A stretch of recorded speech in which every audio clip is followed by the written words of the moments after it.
Evangelho de João, capítulo 6, versículos de 15 a 21.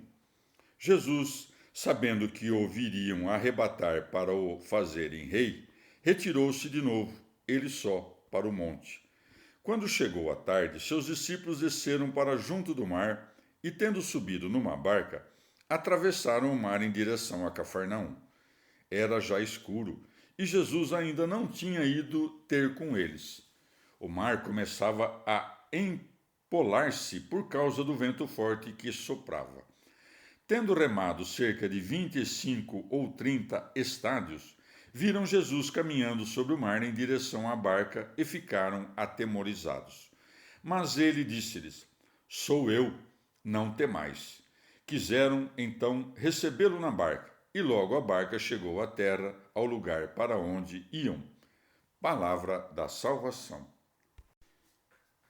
Comentário: João 6, de 15 a 21. Santo Agostinho.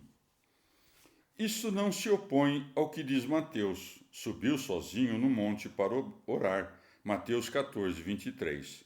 Pois o motivo por que ora não é contrário ao motivo por que foge.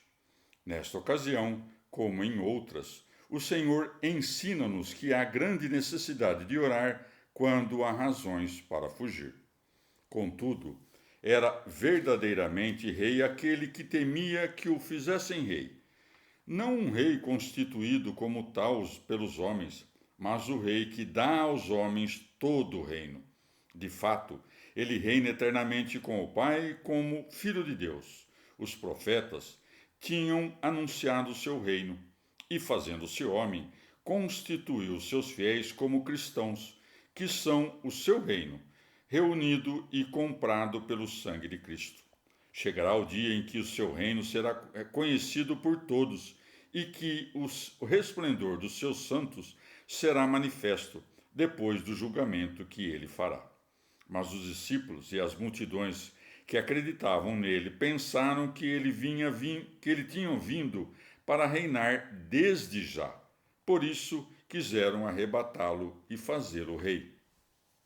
O evangelista menciona primeiro a conclusão dos fatos e depois retorna à explicação de como atravessaram o lago numa barca. Recapitulando os fatos, explica o que aconteceu enquanto navegavam. Era já escuro e Jesus ainda não tinha ido ter com eles.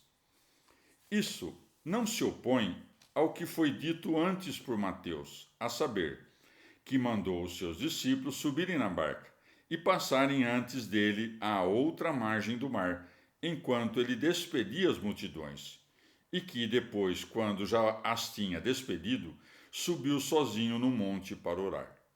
Mas João recorda primeiro que ele fugiu sozinho para o monte e depois acrescenta: Quando chegou a tarde, seus discípulos desceram para junto do mar e, tendo subido numa barca. Quem não percebe que João conta, recapitulando o que foi feito depois pelos discípulos, de acordo com o que já lhes tinha sido ordenado por Jesus antes de fugir para o monte? Há um significado espiritual em que o Senhor tenha dado de comer às multidões e subido ao monte, pois assim tinha sido profetizado a seu respeito.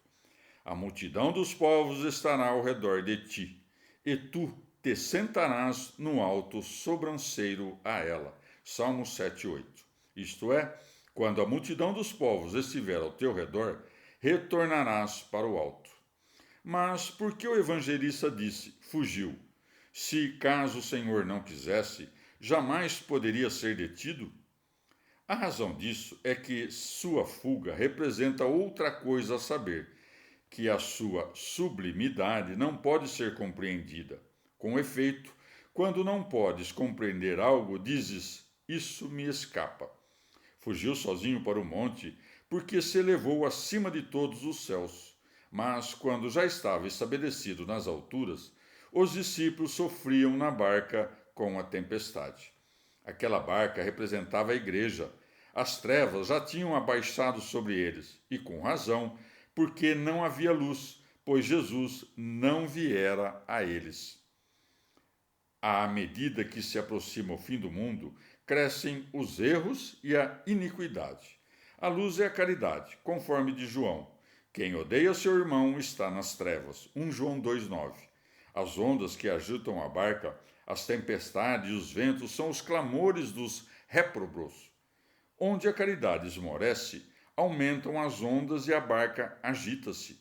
Contudo, nem os ventos, nem a tempestade, nem as ondas, nem as trevas puderam parar a barca ou afundá-la, pois aquele que perseverar até o fim será salvo. Mateus 10, 22. Ora, o número 5 refere-se à lei, sendo 5 os livros de Moisés. Logo, o número 25 também representa a lei, pois 5 vezes 5 são 25.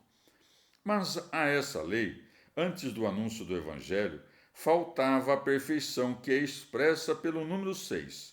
Multiplique-se o número 5 por 6, para que a lei seja elevada à plenitude pelo Evangelho, e 6 vezes 5 produzam 30. Àqueles que cumprem a lei, portanto, Jesus vem calcando as ondas, isto é, pondo debaixo de seus pés toda a vaidade humana, esmagando todo orgulho do século.